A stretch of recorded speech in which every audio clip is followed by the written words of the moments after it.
See these things? If you've seen enough of my videos, you know these are my arch nemesis, the fishing kayak. Actually, these are not fishing kayaks, these are regular kayaks, but we're gonna make it work today because there's not much wind and I think we can make it work.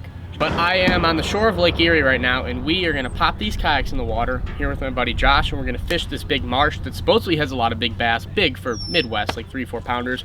We're gonna be frogging and we're gonna be flipping these big worms. These guys, some here, I'll give you a closer up angle, but they're the Zoom Old Monsters Plum Apple. Kind of tastes like plastic, no scent, but me and Josh got like 3 hours here. We're just gonna paddle around and hope for some big bass. Real simple video today. Unfortunately, since I'll be on a small kayak that's not a fishing kayak, it's tippy, and I cannot bring this guy out there because I'm not gonna risk it for that. So we're gonna be all GoPro, but hopefully we're gonna have some big bass to make up for it. All right, we're ready for a quick send. So you have the same kayak as me? Yeah. Will you admit they are not fishing kayaks? No. No.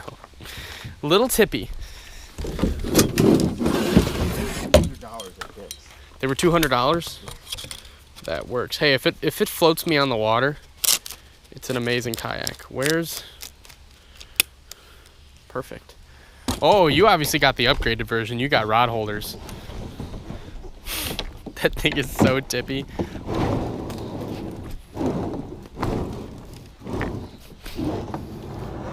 Tilt it side to side. Oh, Jesus. Not a fishing kayak. Need to fight some sharks in these things to see how quick it'll take me to tip. I think fishing kayaks are my nemesis because I never do it the right way. Never have the right kayak. I can't even put my legs in here really. I kind of can. All right. All right, we're gonna launch out of here. Try not to fall. I'll meet you guys by the cheese. So we are anchoring up at our first spot. This whole thing, I know you guys can't really see because it's part of I'm in a kayak, but there's little lily pad stretches. There's a bunch of thick cheese right there. The whole thing is like 3-4 foot weeds. Right here, we're just anchored in a big weed thing, but this is crystal clear water. Josh, you're starting with a frog? He's starting with a frog. I am gonna flip these big worms. Let me show you how I'm rigging them. I've got a 3/4 ounce tungsten 5/0 EWG hook, and I'm just gonna rig it like so. Bury that hook so I can pitch it in and out of these weeds effectively. So here's how I'm fishing it. It's not completely even, but it'll work. This is a reaction bite, punching through these weeds. Got 2 bobber stops on because that's a heavy weight, and I never have good luck with these bobber stops sticking. I'd love to stand up, but you can't put a boat in here, so you gotta kayak. And I'm basically just gonna flip these thick weed patches, try to get large marge. Josh is hooked up. He's found the fish. 1 sec, hold it in the water for a second. In places like this, big marshes, you gotta keep moving until you find the fish. This vegetation over here isn't terribly matted. Sorry about that GoPro angle. I was leaning over, so I wanted to be able to capture it. Don't have a head mount because I rarely ever kayak fish, but probably I'm gonna get one just for the few times that I do. But these fish, it's midday. I think they want some shade, so they might be in these cheese mats. Let's see them. Oh, that is a good one. Huh? What'd you say? 2.5. I cast it and I saw the mat shake. It just twitched at me. Oh yeah, that's a good one. Swamp bass. I like this. This is my territory. Where'd he come from over there? Like right in the middle. Pretty fish. We found him. That took all 5 minutes.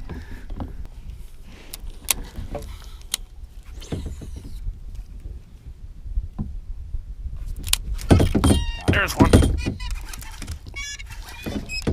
Oh, it came off. Dude, that was epic. Oh, I'm so hooked on this now. I don't care how many you catch on the frog. That thing crushed it. I've never punched it. You've never? For the sole purpose of it's so annoying taking off all the weeds every cast. Yeah, these weeds are kind of annoying, but oh my God, that was worth it. It breached this stuff. It hit the bottom. I brought it up once and halfway up just boom. I've never honestly gotten on like a great punching bite. So this might be a fun day with this big old monster worm. Because this stuff is so thick, I gotta do that with the worm and really sky it up in the air to be able to punch through the stuff. Hey, my anchor's gone. You were my anchor. The flipping bite has slowed down.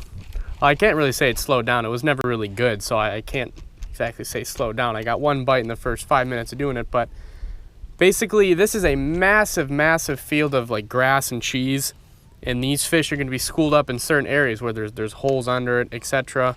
I've switched to the frog because we're in search mode, and we basically have to find where they are. Once we find a concentration of them, we should find a lot of them. We thought that was going to be it, but we really worked that area and didn't catch much. So I've got the frog on and we're moving. Josh is already moving over there. We're basically just covering this big expansive cheese flat until we can find them. Then I'm going to slow down and get to punching.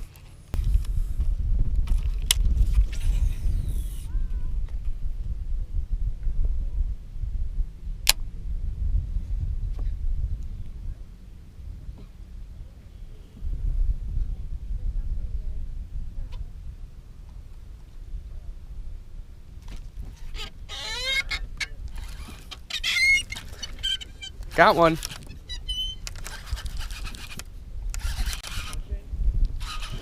Yep. I didn't even really set the hook. I just kind of felt weight. Yeah, that's a good one. That was the... you guys are going to see that because I hope the rod was in front of me. Dude, I didn't even set the hook. I was at the top near the cheese and just kind of was hitting it. There's a nice little swamp bass on the 10-inch worm. Oh, there's some nice cheese in my reel. Nice. But beautiful little fish. Josh, this is like the same size as yours, like a 2.5, 3 pounder. They're all this size? I like this place then. Thank you, girl. Ah. Well, I hope the GoPro is cleared out enough after that explosive goodbye by that fish. Unfortunately, I didn't feel like a really big, heavy bite at all. I didn't even set the hook. Didn't get that big, epic hook sets that people usually love punching. You punch through this mat, because most of this is hollow. It's solid underneath. The cheese doesn't let the weeds get sunlight, and then some of the weeds die, and you get a big hollow mat. And people love the hook set through punching, but I didn't get that. So I've gotten 2 fish punching. Josh is stuck with the frog the whole time, and he has not gotten bit. So I might just stick to punching these giant worms, even if we are in search mode, because I haven't moved ever since I said that. I was just been kind of working the area punching, and it's kind of working, I guess. It's midday, so they might not want to come up and explode through this super thick mat for a frog as much as they would hit a little worm jiggling in their face. This is a spot that I love fishing because it gives me so much confidence. I'm from the Midwest. The second I see this cheesy, matted stuff, I know it's going to be good. Typically. I know lakes in the South, like Guntersville and stuff, get it too, but if you want to come do this, and especially in marshes like this, I know this is just a little marsh off Lake Erie, but there's places like this all over the country. You're probably going to need a kayak to get into most places like this that are just big, expansive marshes, because you can't fit bass boats in here. I would love to, but it's just not going to happen. I can't fit a bass boat in here. Most of it's only 1 to 3 foot of water. The middle here where I am is like 4 foot, but that's really about it. Somehow the fish survive because of the green weeds and the oxygen in the winter, but I'm getting distracted. If you want to do this, basically all you need is probably a kayak. If you can fit a boat into an area like this, more power to you. That obviously gives you more advantages than a kayak, but basically all you need is a heavy rod, 100% need braid. You can't do this without braid, all the weeds and stuff like that. And then a frog and a flipping setup. That's why I love fishing like this. It's so simple. I brought 2 rods, and that's all I could ever really use out here. Something to punch through the weeds and something to fish on top of them. Now, I could be fishing a smaller bait, like a little creature bait, but I like these big worms because A, they're a big presence. It's summertime, it's a nice warm day. These fish are trying to feed. They're not really finicky. They don't get pressured a lot. So I have no problem throwing big worms in their face. It's already worked twice, but this is the most annoying part. All the weeds. Weeds came back on that cast because my hook was exposed. But Josh and I have about an hour more left out here. I don't know where he is. He's like a half a mile the other way in the marsh. But just wanted to give you guys some tips on what I'm using. Like I said, it's a 3/4 ounce 2 bobber stops, because if you got a heavy weight in your bobber stop, like these cheap ones, they're nice, but they slip. Putting 2 on there is going to prevent that from slipping. They're so cheap that there's no reason not to use 2. And like I said, 5/0 hook, 50-pound braid, and that'll get you some summer flip fish.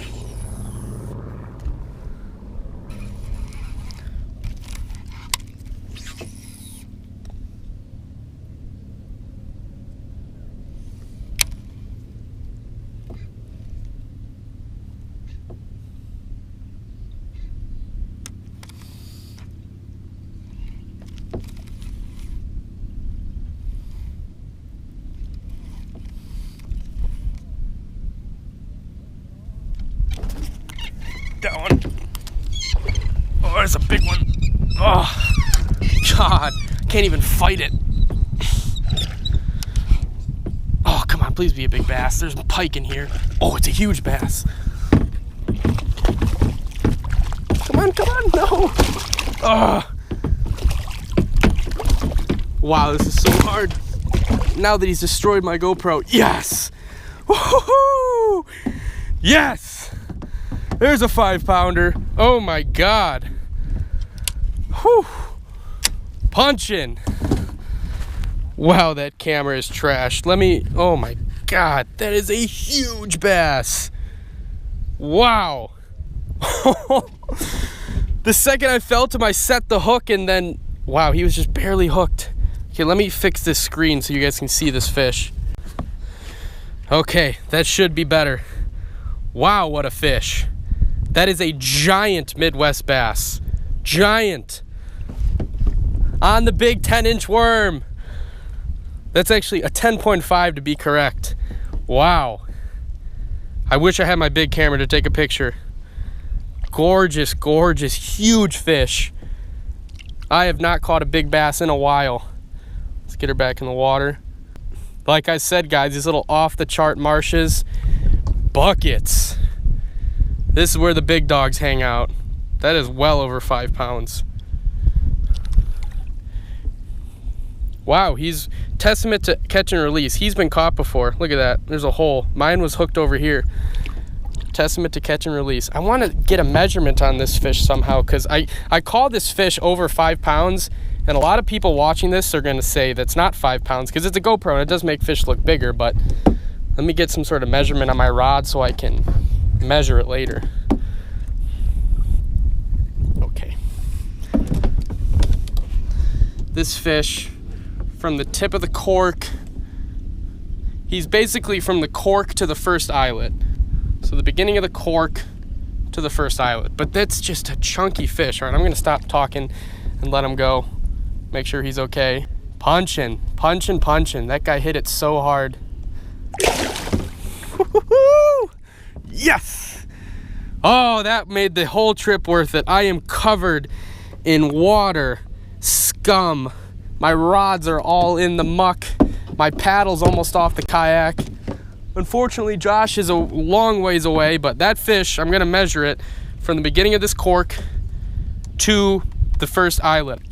I know a lot of people that kayak fish have like stuff taped out on their rods because it's a lot easier to just measure them that way, or a big bump board in the middle, but this is not a fishing kayak, and I am not a kayak angler, so I am not accustomed to this, but that was a giant bass that made the whole trip worth it. On the big worms, baby. All right, I'm gonna shut up and stop talking and try to catch more. You guys want to see me catch more of those. You don't want to see me talk or hear me talk. Wow, I messed up from that big fish. That's the biggest bass I've caught in a while. Let's show the fine specimen. What's jumping around? Oh, that is so cool. Get in the sunlight, yeah. There's baby bass jumping everywhere. All right, put them back in the water. All these, I thought they were minnows, but as he just confirmed, they were bass. It's we keep seeing little minnows flicker up onto this moss, and they're bass. Where do you think they bed out here? Think it's hard bottom? There's some beds like in that canal that we came out in. Yeah, they bed in there. And then up closer to shore, it's rocky. Oh, okay. This has been, you've only caught that one fish, haven't you? Yeah. It's been brutally tough out here. We probably came out at the worst possible time, that being midday, but I still got largemouth to eat. All right, unfortunately, Josh just called out to me We are half hour past our 3-hour time limit, as is typical with me and fishing. But this video is not over. I have to see how long that fish was, and I gotta wrap up a couple things, so I will see you guys back at the car. Do I look good? Do I look good? You're awfully shaded, but yeah. Okay.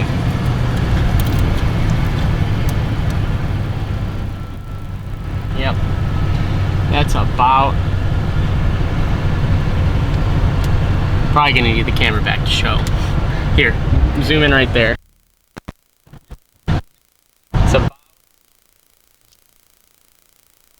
But all in all, great day out there. That was the biggest bass I think I've caught since like March in Texas. So I had been slacking on Midwest large marges, and this one was good. It broke my slump.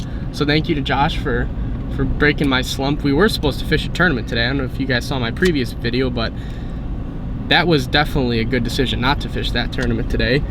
Big bass, love those big worms in the summer. I want to go down to Texas and fish those big worms, but for some really, really big bass. But for up here, 5-6 pounder is about as big as you're gonna get.